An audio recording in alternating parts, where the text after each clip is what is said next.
Hey, my friends, this is the Art of Prepping. Just wanted to talk about neck knives today, more of an update video on the neck knives that I've owned for quite a while.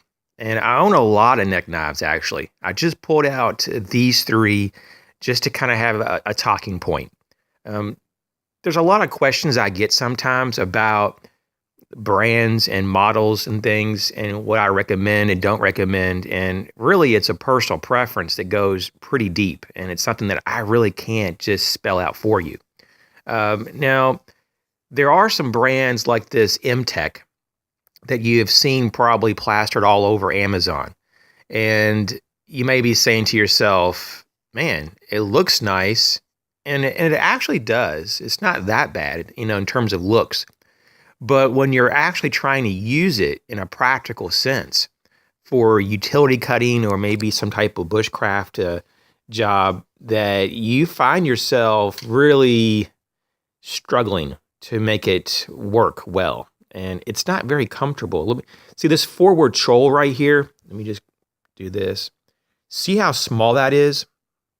It's well, the whole knife is very small. You get about 3 fingers at best.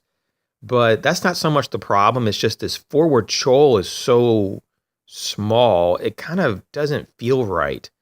And the overall feel of the grip is just lacking. The ridging is too far back.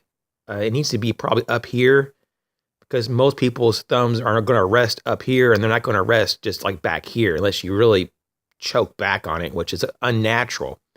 But the ridging also is very smooth. It's smoothed out, so you don't get that much of a bite to it. So I wish they kind of did some more aggressive jimping about right here.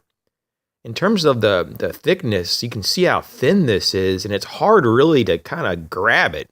Now, I do have some larger than normal hands, but man, it's really small. So it's just something to consider that when you're getting something this small or something that is, I call this an off-brand, and it's not to be disrespectful, but M-Tech is not really that high quality. And I knew that going in. You can definitely tell just looking at the sheath. I don't know if it's Kydex or not. I think they say it is, but it's not bad in terms of its thickness, and it's somewhat rigid and everything, but it's just not well done. You can just tell that it just wasn't shaped well. It wasn't really finished well. And it's something that you could do yourself. You could sand it and make it a little nicer in presentation. But it's just one of those things that, just for example, I'll put it back in the sheath and you get very, very minimum vibration. It does pretty well. And of course, you could form that even tighter. But it's just the whole point, though, that the execution of the overall design is lacking compared to something like this CRKT Minimalist.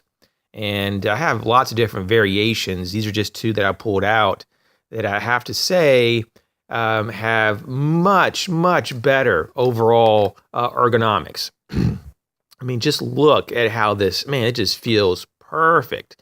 The jimping is in the right spot. The finger choils are just perfectly sized. It's thin, but they make it work because the contour is right.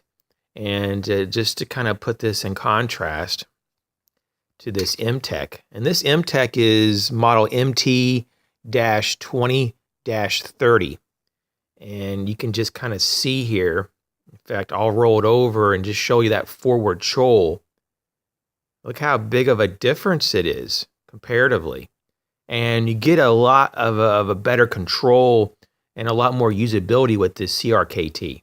And so a lot of people are asking me messages and stuff of like, why would you buy the CRKT if the M-Tech is cheaper? Well, it's because it's a cheaper knife overall. And I mean that in kind of the negative way. It's cheaper and not in the sense of good. And so you get better steel, in my opinion, with the CRKT. It's not much better steel, but it is better. And you get better contouring, just a better feel, and it's a lot more usable. And so it's not that much more to go from an M-Tech to a CRKT Minimalist, especially if you catch them on sale. And I'm the king of catching these on Amazon when they drop. And I'm telling you what, I've been able to get some of these minimalists for like $14 if you watch the prices right. I don't know exactly what they're going for now, but they tend to hover between, I believe, $16 to $20. But if you really watch them, you can get different types. And let me just pull out this other one here. This one is just beautiful. I really like this one. This is the Bowie style, and some people call it Bowie, whatever. But it's just great. It's just great. Look at this. This is a really nice type of G10 handle. This is also G10, but it's just black. This is kind of like the blacked out, kind of like a drop point.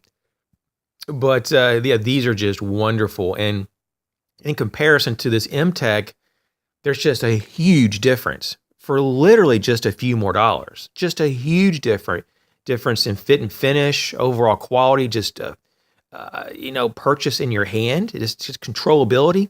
So I just thought maybe doing this update video would be helpful, just to kind of reinforce the fact that sometimes you don't have to spend that much more to get a lot more.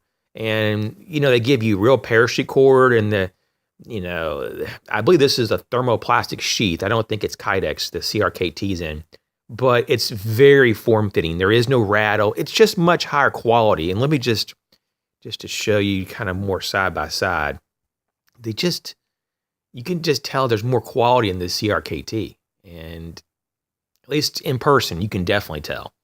So anyways, hope this helped. I get a lot of questions about neck knives. I'm not sure if this is the new fad that's starting to come out, but I think it's just something that is very practical to have, at least a few of them.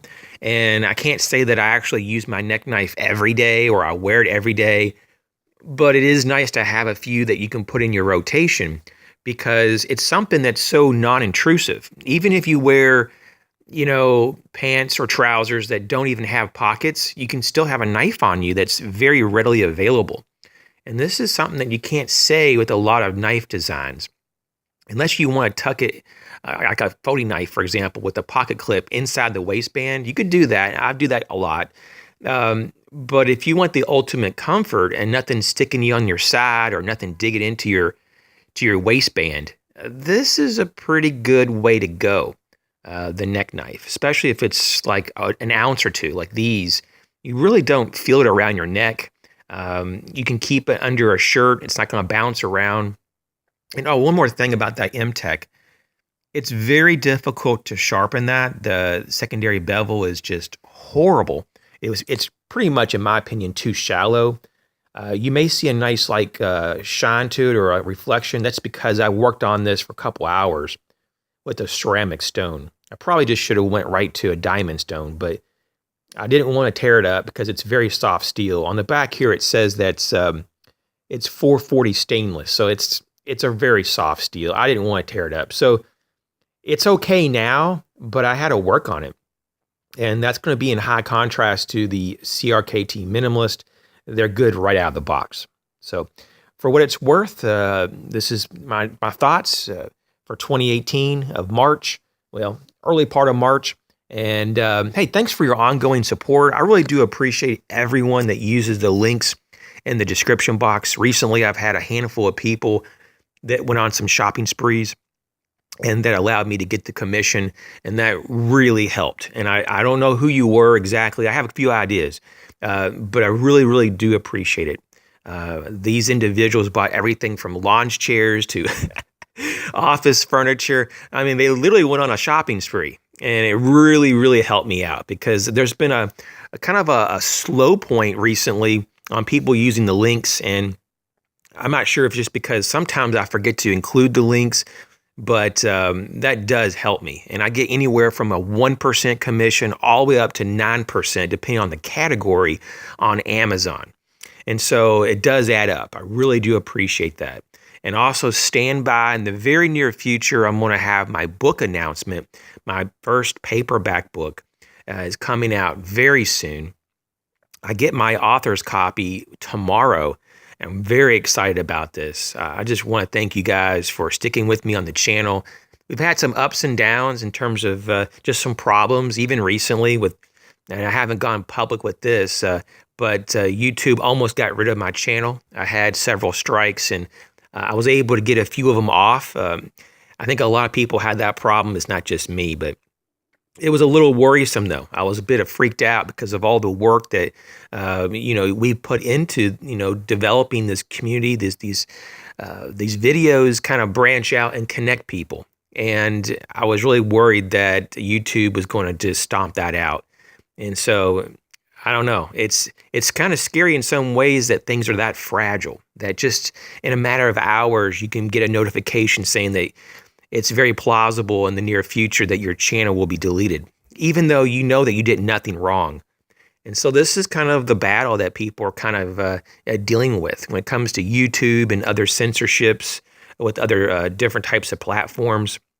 And that includes like Twitter and Facebook, to my knowledge, as well. I stay off those platforms. It's way too political for me. If I had my choice, I wouldn't even be on YouTube. But that's pretty much where everyone is. And I kind of have to do that for that reason. So anyways, thanks for joining me on the neck knife video update. And hey, you guys take care.